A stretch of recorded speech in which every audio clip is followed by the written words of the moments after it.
باطل طریقے سے ایک دوسرے کا مال ہڑپ کرنے کے ممانعت کے بعد ایک اور طریقہ بھی بتایا کہ یہ بھی معاشرے میں، ہمارے معاشرے میں بہت زیادہ عام ہے، جس کو فرمایا کہ وَتُدْلُوا بِهَا إِلَى الْحُكَّامِ لِتَأْكُلُوا فَرِيقًا مِّنْ أَمْوَالِ النَّاسِ، یعنی تم ایسے معاملات کو فوراً عدالتیں، کچھ لوگ کیا کرتے ہیں، مکان دکان پہ کسی پہ قبضہ کر لیا اور اس کے بعد جھوٹے کاغذات بنوائے، اپنی طرف سے پٹواری کو پیسے دے، تحصیلدار کو پیسے دے، قانونگو کو پیسے دے کے سارا غلط بایو ڈیٹا بنا کے عدالت میں پیش کر دیا، اور عدالت میں پیش کر کے سٹے آ گیا۔ عدالتیں ہماری جانتے ہیں پاکستان میں کہ اگر باپ کیس کرے نا تو اس کے پڑ پوتے کو جا کے انصاف ملے گا، وہ بڑی مشکل ہے کہ جی مل جائے، ورنہ بیچارہ اسی طرح وہ ذلیل ہوتے رہیں گے اور اس کو قبضہ کر لیا۔ تو اس کو اللہ تعالیٰ کہہ رہے ہیں کہ تم نے رمضان میں روزے رکھے ہیں، روزے کا مطلب یہ تھا کہ تم نے اللہ کا حکم مانتے ہوئے حلال سے بھی روزہ رکھ لیا، کہ کھانا پینا بھی نہیں ہے، وہ جو تمہارے لیے بہت ساری چیزیں حلال تھی تم نے وہ بھی چھوڑ دی، حرام تو درکنار رہا۔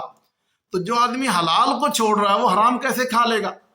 لیکن ہم کیا کرتے ہیں، روزے بھی ہیں، حجیں بھی ہیں، نمازیں بھی ہیں، تہجدیں بھی ہیں، اور دوسرے کے مکان دکان پہ قبضہ کر کے مقدمہ کر دیا، سٹے لے لیا، اس کے بعد تاریخیں پڑھ جا کے منشی کو پیسے دیے، تاریخ اس کو پتہ ہی نہیں، آگے سے آگے بڑھاتے رہے، سالوں گزر جائیں گے، وہ بیچارہ تھک ہار کے بوڑھا وہ مر جائے گا، اس کا پوتا آ جائے گا، پڑ پوتا آ جائے گا، پھر جا کے عدالتیں ایسی ہیں کہ خجالتے ہیں، وہ کچھ بھی نہیں ہے۔ تو اس لیے بھائی قرآن نے یہ کہہ رہے تھے، ایسی بات کر کے غلط طریقے سے عدالت میں جھوٹا کیس کر کے کسی پہ مکان دکان پہ پھر اس کو ذلیل کرتے رہو، تاکہ وہ بیچارے کے پاس تاریخوں کے لیے، وکیلوں کو پیسے دینے کے لیے نہیں، اور اس طرح پھر پیسے دے کے جج کو خرید کے، میں نے ایک صاحب نے مجھے سنایا کہ اس نے کچھ پیسے لینے تھے، اور اس کے ساتھ جو جج صاحب تھے اللہ اس کو مر گیا ہوگا، اب تو بیچارہ کافی عرصے، کوئی 50-60 سال کی بات پہلے، یا 20 سال 30 سال کی بات ہے، کہ اس نے میرے 8-9 لاکھ روپے رات کو دے کے آیا کہ جس وہ آپ نے بیان دینے میں، اور صبح جا کے وہ پیسے بیان کے لیے کہا تو وہ مکر گیا، میں نے دیے نہیں۔ کیس کیا تو جج صاحب نے کہا جی وہ مجھے تو 2 لاکھ روپے دے رہے ہیں، آپ مجھے 3 لاکھ دے دیں، میں آپ کے حق میں فیصلہ کر دوں گا۔ اب وہ جج صاحب نے، انہوں نے کہا جی ہم تو پہلے 8 لاکھ دے بیٹھے، اور بھی دے دیں، پھر بھی کیا پتہ ہے تیرا کہ وہ تو ہم سے 3 کی بجائے 4-5 دے دے، تو پھر ہم کیا کریں گے، تو پھر دے دے گا،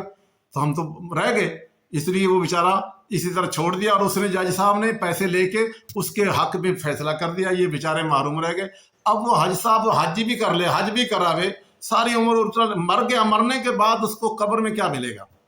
اپنی قبر میں خود اپنی آگ لے کے گیا وہ۔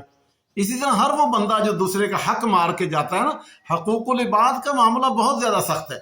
یہ جب قبر میں جائے گا نا تو بہت برا حال ہوگا۔